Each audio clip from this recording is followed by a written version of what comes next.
Hey, I'm Dr. Charles P. Winston, Young Elders Butler, a regularly featured guest on the Young Elders channel about extraterrestrials. I have years of research into the ancient astronauts and ancient technology from your distant past and future. Over 30 ancient cultures reference interaction with physical beings they considered to be gods. Modern archaeology considers these stories to be myth. We will be talking about neuroscience, the secrets of ascension in this amazing video. Decoding the brain, the work of neuroscientists. Neuroscience is the study of the brain, the most complex organ in the human body. It's a complex field encompassing everything from the molecular level to the study of behavior, emotions, and cognition. Neuroscientists are like detectives piecing together clues to understand how the brain works, how it controls our thoughts, movements, and sensations. They use a variety of tools and techniques, including brain imaging, electrophysiology, and computational models, to study the brain in action. Imagine a vast network of interconnected computers, each one processing information and communicating with others. Each computer represents a neuron, and the connections between them are synapses, which transmit signals. This network is constantly buzzing with activity, sending and receiving signals. That's your brain, a dynamic and ever-changing system. Understanding this intricate network is the key to unlocking the secrets of the mind, including memory, learning, and consciousness. Neuroscientists are constantly making new discoveries about how our brains work, how they develop, and how they can be affected by diseases. These discoveries have the potential to revolutionize our understanding of ourselves and our place in the universe, leading to new treatments and technologies. Through their dedication and tireless efforts, neuroscientists are paving the way for a future where we can fully harness the power of our minds, improving health and enhancing human potential. The brain is a complex organ that controls thought, memory, emotion, touch, motor skills, vision, breathing, temperature, hunger, and every process that regulates our body. Together, the brain and spinal cord that extends from it make up the central nervous system, or CNS. Weighing about 3 pounds in the average adult, the brain is about 60% fat. The remaining 40% is a combination of water, protein, carbohydrates, and salts. The brain itself is not a muscle. It contains blood vessels and nerves, including neurons and glial cells. Grey and white matter are two different regions of the central nervous system. In the brain, grey matter refers to the darker outer portion, while white matter describes the lighter inner section underneath. In the spinal cord, this order is reversed. The white matter is on the outside and the grey matter sits within. Each region serves a different role. Grey matter is primarily responsible for processing and interpreting information, while white matter transmits that information to other parts of the nervous system. The brain sends and receives chemical and electrical signals throughout the body. Different signals control different processes, and your brain interprets each. Some make you feel tired, for example, while others make you feel pain. Some messages are kept within the brain, while others are relayed through the spine and across the body's vast network of nerves to distant extremities. To do this, the central nervous system relies on billions of neurons, nerve cells. At a high level, the brain can be divided into the cerebrum, brainstem, and cerebellum. Do humans only use 10% of their brain? Animal life on Earth goes back billions of years, yet most species only use 3 to 7% of its cerebral capacity. Human beings at the top of the food chain. You've probably heard the saying that humans only use 10% of your brains, but brain imaging studies show that humans use most areas of our brains, even when they're sleeping. Every thought, every feeling, every action is the result of your entire brain working together in perfect harmony. Really, humans are using about 40% of their brain, but only can be aware of 10% while woke, but can use 40% while asleep, which I will break down. Humans can't control their entire brain, but they can consciously control some of their neurons. They can also change their thinking patterns and choose which thoughts to focus on. People can control their thoughts, and they can change their thinking patterns. They can choose which thoughts to focus on and how those thoughts guide their behavior. Think of a symphony orchestra. Each instrument plays a unique role, and together they create a beautiful melody. Similarly, every part of our brain contributes to who we are. We are not limited by our brain capacity. We are limited by our thinking and beliefs about our brain capacity. If we believe that we only use 10% of our brains, we limit ourselves to a fraction of our potential. But if we embrace the truth that our brains are constantly working at full capacity, we open ourselves up to a world of possibilities, beyond limits achievements of the human mind. Consider the incredible feats humans have accomplished. We've built towering skyscrapers, cars, buses, trains, airplanes, boats, submarines, all kinds of weapons sent humans into space and developed life-saving medical technologies. Humans are more concerned with having than with being. All of this has been achieved using the brains we have right now. Imagine what we could accomplish if we could tap into even more of our potential. The human mind is capable of extraordinary things. From composing symphonies to solving complex mathematical equations, our brains are capable of feats that would have been considered impossible just a few decades ago. We have the power to create, to innovate, and to solve the world's most pressing problems. We are not just our brains, but our brains are the control center for our experiences. They shape our reality, interpret our world, and drive our actions. Survival of the fittest.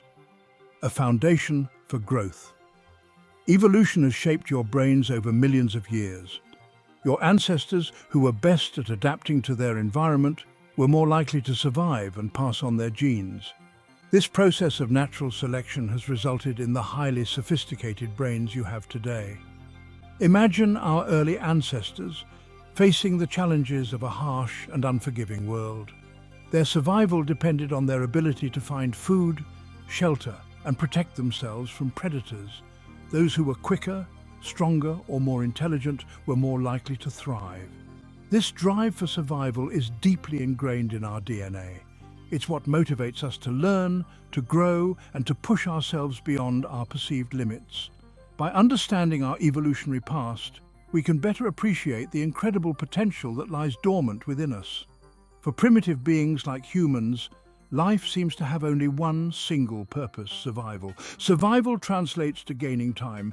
It is going through time that seems to be the only real purpose of each of the cells in our bodies.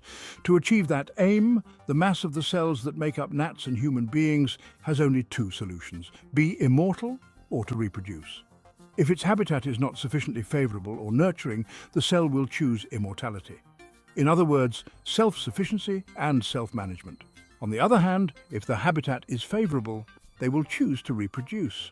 From generation to generation, the power of shared knowledge has been a cornerstone of human progress. As humans evolved, you developed the ability to communicate and share knowledge. This ability to learn from others has been crucial to your success as a species. Through language, art, and culture, you pass down information from one generation to the next, building upon the wisdom of those who came before us. Imagine a group of early humans huddled around a fire, sharing stories and passing down knowledge about hunting techniques or medicinal plants. This act of sharing information, of learning from each other's experiences, is what allowed our ancestors to thrive and adapt to new environments. This process of cultural transmission continues today. Through education, mentorship, and the exchange of ideas, we are constantly expanding our collective knowledge base. This shared knowledge is the foundation upon which we build our civilizations and strive for a better future. Unlocking the full spectrum. What happens at 100%? What would it mean to unlock 100% of our brain capacity? This question has intrigued and puzzled humanity for generations. It's a question that has captivated philosophers, scientists, and spiritual seekers for centuries. From ancient thinkers to modern-day researchers, the quest to understand the full potential of the human mind continues. While we don't have a definitive answer, we can speculate based on our understanding of the brain and the nature of consciousness. Our current knowledge suggests that the brain is a complex and largely untapped resource. Imagine a world where humans could access the full potential of their minds. The possibilities are endless and could revolutionize every aspect of our lives. We might develop telepathic abilities, harnessing the power of our minds to communicate without words. This could lead to a new era of understanding and connection between people. Our creativity and problem-solving skills could reach unimaginable heights. We could solve complex global issues with ease and innovate in ways we never thought possible. We might even unlock the secrets of immortality, transcending the limitations of our physical bodies. Advances in medical technology could allow us to live longer, healthier lives. A future of infinite possibilities. The transformative power of ascension. Imagine a world where the boundaries of our current understanding are pushed beyond their limits. Expanding our brain capacity could revolutionize human existence. By unlocking the full potential of our minds, we could achieve feats previously thought impossible. We could experience profound spiritual growth, enhanced cognitive abilities, and a heightened sense of awareness and a deeper connection to ourselves and the universe. The possibilities are limitless, and the journey of ascension could lead us to new realms of understanding. The future holds incredible potential for a species on the verge of unlocking its true potential. Imagine the advancements in technology and human evolution that could arise. Imagine a world without war, where peace and harmony are the norms rather than the exceptions, poverty or disease. A world where advanced medical technology eradicates suffering and enhances the quality of life for all. A world where humans live in harmony. Your journey to enlightenment, embracing the unknown. The exploration of human potential begins with you. Embrace the unknown. Challenge your limiting beliefs. Cultivate practices that expand your awareness. The journey to unlocking your full potential is a lifelong adventure, and the rewards are immeasurable. The future of humanity depends on our willingness to evolve, to grow, and to embrace the infinite possibilities that lie dormant within us. The journey starts now. What will you discover when you unlock the full potential of your mind?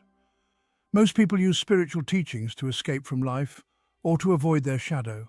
They cannot accept what is and instead judge life. This results in a fundamental internal conflict with desires to ascend and transcend the body, which for many is really code for not dealing with life. This can never result in peace, as a rejection of the body is a rejection of reality and thus a rejection of life. If we wish to move beyond the limits of our conditionings, we must go through, not around. We must affirm life, accept the body, and go into the feelings, not bypass with a spiritualized ego. Centered to the great teachings is the concept of knowing thyself. Simply thinking about yourself or going to therapy is not enough. You need reflections or feedback from the external world to see the truth of how you are actually showing up. If in your head you see yourself as a popular person that everyone likes, yet you feel lonely and find yourself not being invited anywhere, it's the reflection from the world that reveals the truth of how you are. We must be willing to expose and explore our deepest shadows to find our more brilliant light. Seeking only love and light will merely lead to a sugar-coated shell. This requires great courage to see the truth and is why most are not ready to begin the real work. The cerebrum, front of brain, comprises grey matter, the cerebral cortex, and white matter at its center. The largest part of the brain, the cerebrum, initiates and coordinates movement and regulates temperature. Other areas of the cerebrum enable speech, judgment, thinking and reasoning, problem-solving, emotions and learning. Other functions relate to vision, hearing, touch and other senses. The largest part of the brain. It is divided into two hemispheres or halves called the cerebral hemispheres. Areas within the cerebrum control muscle functions and also control speech, thought, emotions, reading, writing and learning. Your cerebrum is the largest part of your brain and includes parts above and forward of your cerebellum. Your cerebrum is the part of your brain that starts and manages conscious thoughts, meaning things that you actively think about or do. Cortex is Latin for bark and describes the outer grey matter covering of the cerebrum. The cortex has a large surface area due to its folds and comprises about half of the brain's weight. The cerebral cortex is divided into two halves or hemispheres. It is covered with ridges, gyri and folds, sulci. The two halves join at a large, deep sulcus, the interhemispheric fissure, aka the medial longitudinal fissure, that runs from the front of the head to the back. The right hemisphere controls the left side of the body, and the left half controls the right side of the body. The two halves communicate with one another through a large, C-shaped structure of white matter and nerve pathways called the corpus callosum. The corpus callosum is in the center of the cerebrum. The brainstem, middle of brain, connects the cerebrum with the spinal cord. The brainstem includes the midbrain, the pons, and the medulla. The brainstem is the structure that connects the cerebrum of the brain to the spinal cord and cerebellum. It is composed of 3 sections in descending order: the midbrain, pons, and medulla oblongata. What is the brainstem? Your brainstem connects your brain to your spinal cord. It sits near the bottom of your brain. It helps regulate vital body functions that you don't have to think about, like breathing and your heart rate. Brainstem is also called medulla oblongata. The cough center is a region of the brain which controls coughing. The cough center is located in the medulla oblongata in the brainstem. The midbrain, or mesencephalon, is a very complex structure with a range of different neuron clusters, nuclei and colliculi, neural pathways, and other structures. These features facilitate various functions, from hearing and movement to calculating responses and environmental changes. The midbrain also contains the substantia nigra, an area affected by Parkinson's disease that is rich in dopamine neurons and part of the basal ganglia, which enables movement and coordination. The pons is the origin for 4 of the 12 cranial nerves, which enable a range of activities such as tear production, chewing, blinking, focusing vision, balance, hearing, and facial expression. Named for the Latin word for bridge, the pons is the connection between the midbrain and the medulla. At the bottom of the brainstem, the medulla is where the brain meets the spinal cord. The medulla is essential to survival. Functions of the medulla regulate many bodily activities, including heart rhythm, breathing, blood flow, and oxygen and carbon dioxide levels. The medulla produces reflexive activities such as sneezing, vomiting, coughing, and swallowing.